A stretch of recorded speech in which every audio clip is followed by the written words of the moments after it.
Coucou tout le monde, aujourd'hui je vous retrouve pour la première vidéo Back to School sur ma chaîne, donc j'espère vraiment qu'elle va vous plaire. N'hésitez pas à liker la vidéo si vous voulez voir plus de vidéos Back to School. Aujourd'hui c'est une vidéo astuces et DIY en partenariat avec la marque Emma que j'adore, donc je suis ravie de pouvoir travailler avec eux. J'espère que ça va vous plaire et je vous laisse avec la suite. La première chose dont je voulais vous parler aujourd'hui, c'est mon ordinateur. Je trouve ça tellement plus simple de prendre les cours dessus, que ce soit pour l'écologie, pour la rapidité ou pour la propreté, c'est juste tellement mieux. Et du coup, pour m'organiser, ce que je fais, c'est que je fais un chapitre par document et ensuite je range les documents dans un dossier du nom de la matière, parce qu'il y a plein d'organisations différentes, mais d'après moi, c'est vraiment la plus simple. Et aujourd'hui, je voulais vous donner des idées de customisation d'ordinateur sans l'abîmer. Donc je vous présente une alternative très simple aux stickers d'ordinateur, parce que les stickers on peut pas les enlever et tout ça, donc du coup il vous faut juste une coque d'ordinateur transparente et des gros autocollants, et vous pouvez faire ce que vous voulez. Ça revient moins cher parce que les coques sont vraiment pas chères sur internet, et en plus vous pouvez l'enlever, ce qui est mieux, ça n'abîme pas votre ordinateur, et en plus ça fait plus sérieux pour les cours si vous pouvez enlever vos autocollants. Donc j'ai tout simplement choisi des autocollants de la nouvelle collection de chez Emma, et je vais les coller sur la coque.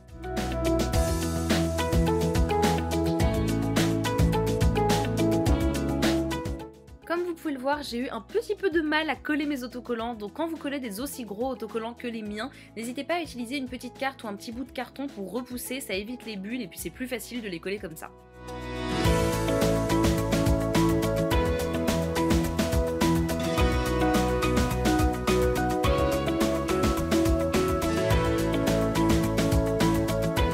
Maintenant que vous avez customisé l'ordinateur en lui-même, je vais vous montrer comment customiser le chargeur. C'est très utile parce que vous pouvez le reconnaître et personne ne vous le volera, et en plus c'est plutôt joli. Donc vous allez avoir besoin de washi tape et de petites étiquettes pour mettre les prénoms. Donc j'ai commencé par choisir mes étiquettes.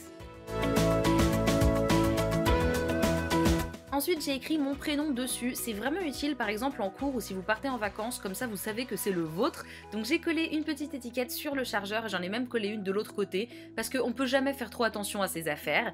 Et ensuite pour le côté customisation, j'ai choisi un washi tape bleu et j'ai tout simplement enroulé le cordon du chargeur dedans. Je pensais que ça allait être très compliqué mais en fait c'est assez simple, il suffit de le rouler bien serré et de temps en temps appuyer pour bien recoller le scotch et ça rend très joli. Franchement je l'ai encore, ça s'est pas du tout abîmé alors que j'ai filmé cette vidéo il y a genre un mois, et voilà, je suis très contente de mon petit DIY. À la fin il vous suffit de couper le bout et de l'enrouler, ça tient très bien, ça rend vraiment joli et ça le personnalise beaucoup, donc je suis revenue appuyer sur le cordon pour que ça tienne bien à la fin, et voilà ce que ça donne.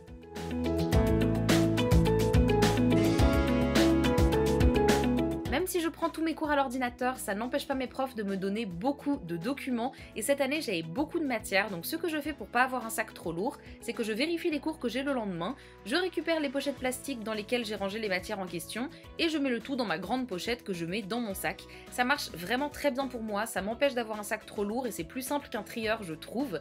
Et ensuite, quand j'ai trop de cours dans une même pochette et que ça devient vraiment lourd, je vire ce dont je n'ai plus besoin et je le mets dans un grand porte-documents que je range chez moi.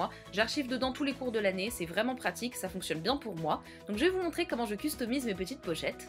Ça fait 2 ans maintenant que j'utilise ces pochettes de chez Emma parce qu'elles ont des petites étiquettes et un rabat, c'est tellement pratique. Donc ce que j'ai fait, c'est que j'ai pris des petites étiquettes prénoms sur lesquelles j'ai écrit les noms des matières, et ensuite j'ai pris du washi tape et j'ai fait le tour tout simplement de la pochette. L'idée étant que je puisse reconnaître plus facilement les matières grâce à la couleur du scotch qui ressortait du coup sur la tranche et que je pouvais voir directement dans le porte-documents. C'est vraiment simple, c'est vraiment joli, et en plus ça vous aide vraiment à retrouver plus facilement quelle matière est laquelle, parce que s'il faut regarder à chaque fois la petite étiquette c'est un petit peu embêtant. Donc je l'ai fait avec plein de couleurs et je trouvais que ça rendait vraiment bien, c'est vraiment mignon et ça met pas de temps du tout, donc j'étais très contente de ma petite astuce.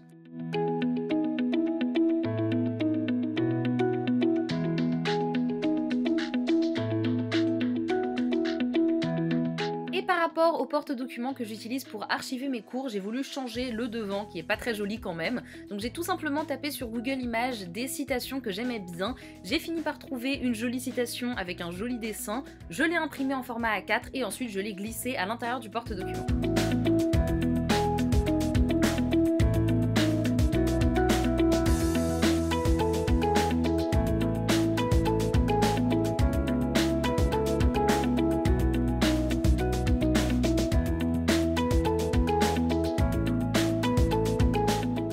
voulais absolument vous parler de l'agenda, je trouve ça super important les agendas.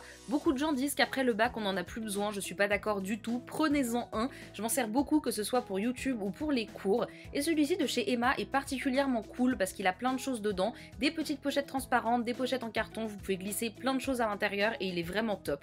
Pour le personnaliser un petit peu plus, vous pouvez utiliser du papier de scrapbooking, vous pouvez également utiliser des post-it, des stabilos, du washi tape, des stylos, enfin tout plein de choses. Je vais pas vous apprendre à utiliser un agenda, mais aujourd'hui je vais vous montrer comment je l'ai un petit peu plus personnalisé.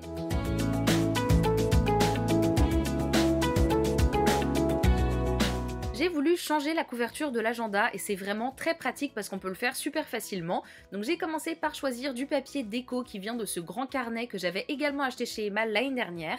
J'ai repris le carton à l'intérieur pour couper la bonne forme et ensuite j'ai rajouté une petite étiquette blanche avec le nom de l'année que je suis ensuite venue fixer avec du washi tape. C'est vraiment très simple, je trouve ça joli et vous pouvez le customiser et le changer autant de fois que vous voulez.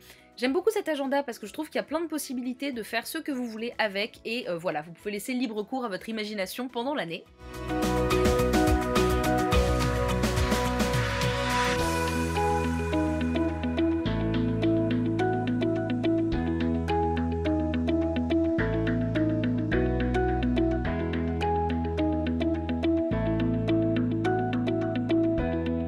Je voulais vous faire une vue d'ensemble de mon bureau, je vous invite à aller voir ma vidéo Desk Tour de l'année dernière si jamais vous voulez plus de détails. Mais voilà, j'essaie d'avoir un bureau relativement organisé, c'est pas facile pour moi mais j'y travaille. Et je voulais également vous montrer une vue d'ensemble de tous les produits que vous pouvez trouver dans la nouvelle collection Emma. Il y en a beaucoup plus, c'est vraiment joli. C'est les fournitures que j'utilise le plus de toute façon, vous le savez très bien, vous les avez vues dans toutes mes vidéos Back to School avant même qu'ils me contactent, donc c'est une marque que j'adore. J'espère vraiment que cette vidéo vous a plu, je remercie encore une fois Emma d'avoir travaillé avec moi sur ce projet. Je vous fais d'énormes bisous et je vous dis à très bientôt dans une nouvelle vidéo.